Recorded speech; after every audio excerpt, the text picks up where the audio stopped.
Kali ini kita akan membahas sebuah film drama yang berjudul Unfaithful.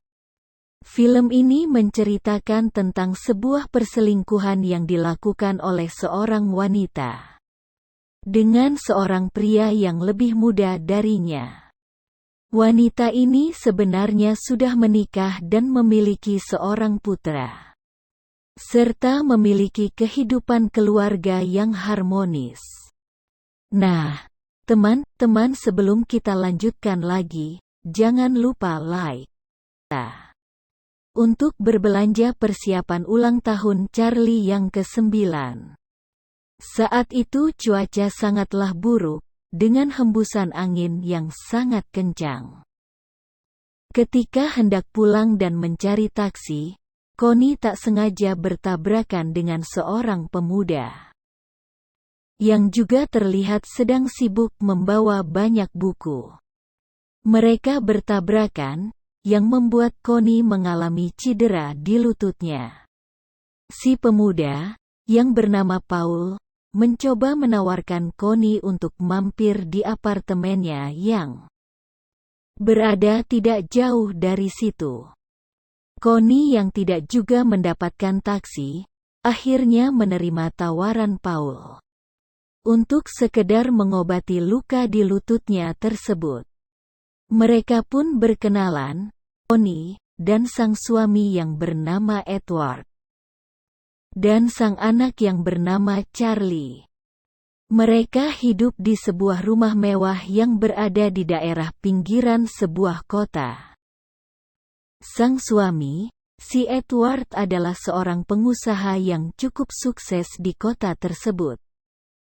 Sedangkan sang istri, si Connie, adalah seorang ibu rumah tangga dan juga seorang wanita relawan yang sering disibukkan oleh kegiatan-kegiatan sosial. Sementara sang anak, si Charlie, sudah berusia 9 tahun dan sudah bersekolah. Pada suatu hari, Connie pergi ke kota. Paul bahkan dengan terang-terangan memperlihatkan ketertarikannya pada Connie. Sementara Connie tetap berusaha menjaga jarak dari Paul. Sebelum pulang, Paul memberi Connie sebuah buku sebagai sebuah souvenir. Meski merasa cukup berat, Connie pun menerima buku tersebut. Connie kembali ke rumahnya seperti biasa. Tetapi tidak bagi Paul, pertemuan singkat itu telah meninggalkan kesan yang mendalam bagi Paul. Keesokan harinya, Connie tak sengaja menemukan sebuah kartu nama di dalam buku yang diberikan Paul padanya.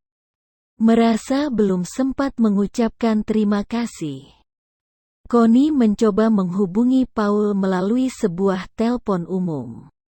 Di luar dugaan, Paul justru mengundang Connie untuk datang ke apartemennya kembali. Connie yang sebenarnya masih penasaran dengan Paul, tidak berani menolak ajakan Paul tersebut. Connie akhirnya mendatangi apartemen Paul untuk yang kedua kalinya. Pada pertemuan kedua itu, Connie masih berusaha untuk tidak tergoda oleh pesona Paul padanya. Namun justru pada hari berikutnya, Connie kembali mengunjungi Paul. Saat itulah akhirnya Connie tidak bisa lagi mengontrol dirinya sendiri. Paul yang memang sudah tertarik pada Connie, berusaha merayu Connie agar mau bercinta dengannya. Meski awalnya Connie berusaha menolak, namun pesona Paul yang masih muda dan terlihat tampan itu, membuat Connie akhirnya pasrah. Mereka pun kemudian melakukan hubungan intim untuk pertama kalinya. Bukannya menyesal, Connie malah menjadi ketagihan dengan Paul. Sehingga mereka menjadi semakin sering bertemu dan melakukan hal tersebut. Sementara itu, Edward, yang melihat perubahan istrinya sudah mulia, mencurigai Connie. Connie yang sering membohongi Edward, membuat Edward merasa semakin curiga. Karena kecurigaannya itu, Edward akhirnya meminta orang kepercayaannya untuk membuntuti Connie. Alhasil, Edward akhirnya mengetahui hubungan gelap sang istri dengan laki-laki tersebut. Edward tentu saja merasa sangat kecewa dan marah. Sementara hubungan Connie dan Paul semakin dalam dan parah. Mereka tidak hanya melakukan hal tersebut di apartemen Paul, tapi juga di toilet sebuah kafe. Hubungan mereka semakin terbuka. Mereka hampir setiap hari bertemu. Edward yang merasa sudah dikhianati istrinya itu, mencoba mendatangi Paul di apartemennya. Edward dan Paul akhirnya bertemu. Edward mulai mengajak Paul mengobrol panjang lebar. Sampai akhirnya Edward melihat sebuah benda yang sebenarnya ia hadiahkan untuk Connie. Berada di dalam apartemen Paul. Paul mengatakan bahwa itu adalah hadiah yang diberikan Connie padanya.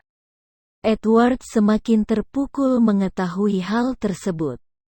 Dalam keadaan panik sambil memegang benda keras tersebut, Edward tanpa sengaja memukulkan benda itu ke kepala Paul, yang terkaget menyadari hal itu.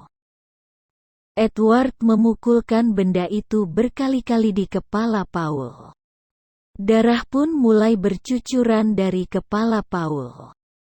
Tak lama kemudian Paul pun jatuh dan tak sadarkan diri. Edward merasa kaget menyadari hal tersebut. Ia mencoba memeriksa keadaan Paul, yang ternyata sudah tewas. Dalam kepanikannya, Edward berusaha untuk membersihkan kekacauannya tersebut. Ia berniat untuk membuang mayat Paul yang bersimbah darah.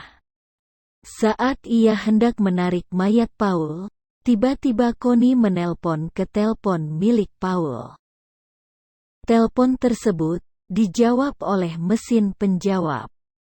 Edward mendengar kalau Connie merasa menyesal dan ingin mengakhiri hubungannya dengan Paul. Mendengar hal tersebut, Edward semakin bersegera untuk membuang mayat Paul. Setelah dengan susah payah, akhirnya Edward berhasil membawa mayat Paul, yang sudah dimasukkannya ke dalam gulungan karpet. Edward membuang mayat tersebut ke daerah pembuangan sampah dengan menggunakan mobilnya. Setelah merasa aman dan membersihkan mobilnya, Edward pun kembali ke rumah dan bersikap seolah-olah tidak terjadi apa-apa. Sementara Connie juga berusaha bersikap biasa saja. Karena ia merasa tidak perlu lagi bertemu dengan Paul, yang sudah diputuskannya. Beberapa hari kemudian, 2 orang polisi tiba-tiba datang ke rumah Connie. Saat Edward tidak berada di rumah, polisi tersebut mengabarkan Connie bahwa Paul telah dinyatakan hilang oleh pihak keluarganya. Connie merasa kaget, namun ia berusaha untuk bersikap wajar dan mengatakan bahwa ia tidak begitu mengenal Paul. Polisi meyakinkan Connie bahwa Paul menyimpan nama dan nomor telepon Connie di apartemennya.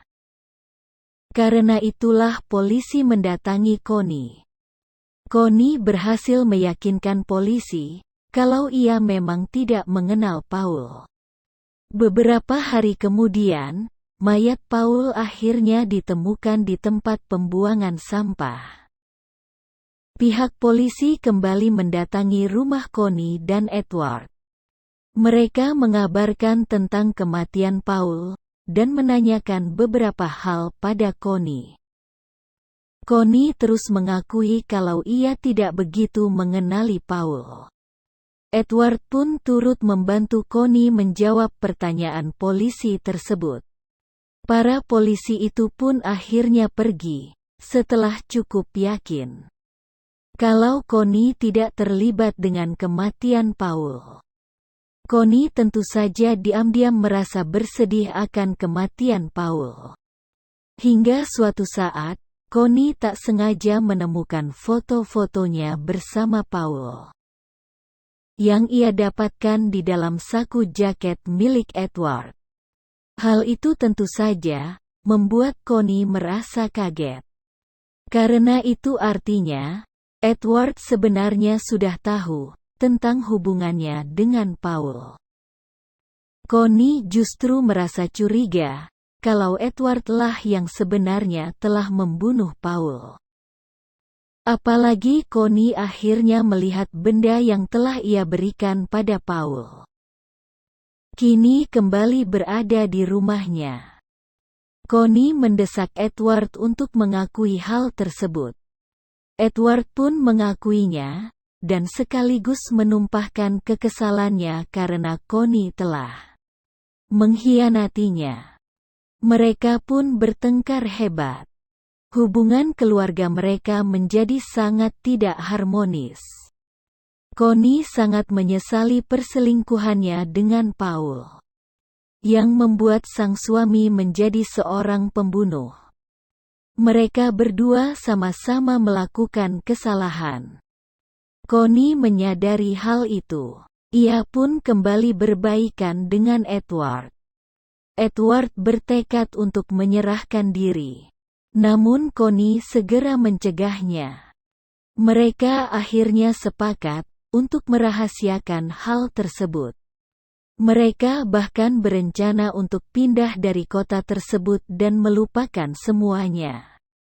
Mereka ingin memulai hidup baru di tempat yang baru. Cerita pun berakhir dengan Edward dan Connie akhirnya saling memaafkan. Demikian ringkasan cerita film Unfaithful ini. Lebih dan kurangnya saya mohon maaf. Terima kasih sudah menonton sampai selesai. Salam hangat untuk kalian semua. Semoga terhibur dan sampai jumpa lagi.